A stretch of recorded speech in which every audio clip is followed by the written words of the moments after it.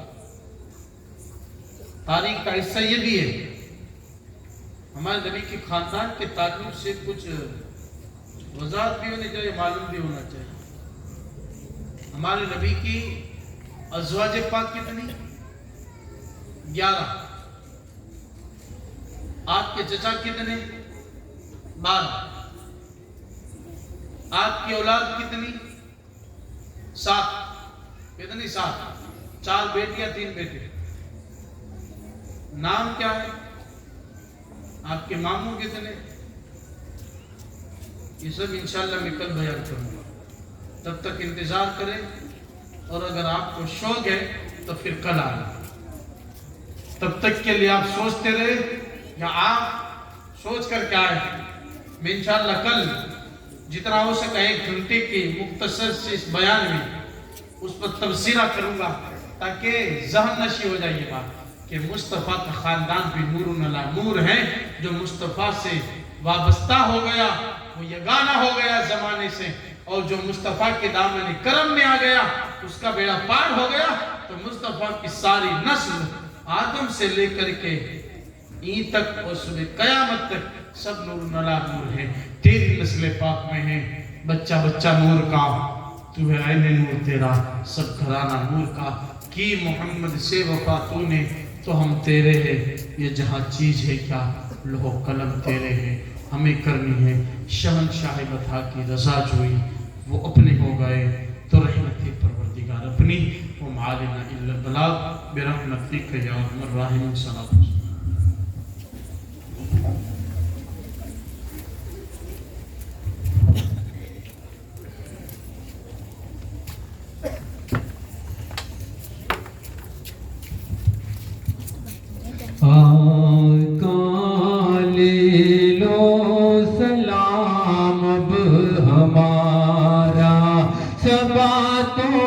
مدینے جا کے کہیں نہ خدارا، آقا لے لو سلام ہمارا، آقا لے لو سلام.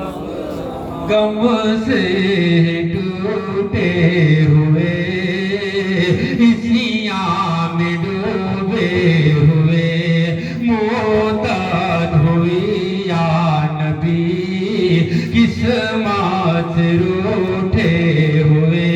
روز محشر امتی کا آپ ہی سہارا، آقا لے لو ہمارا،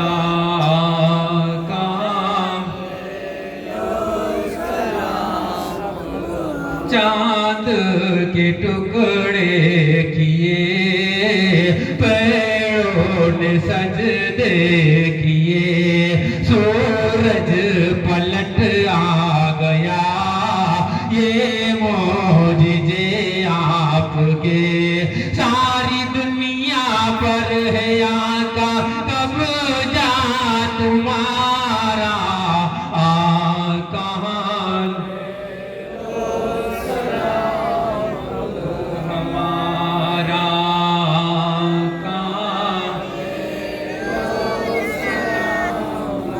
دن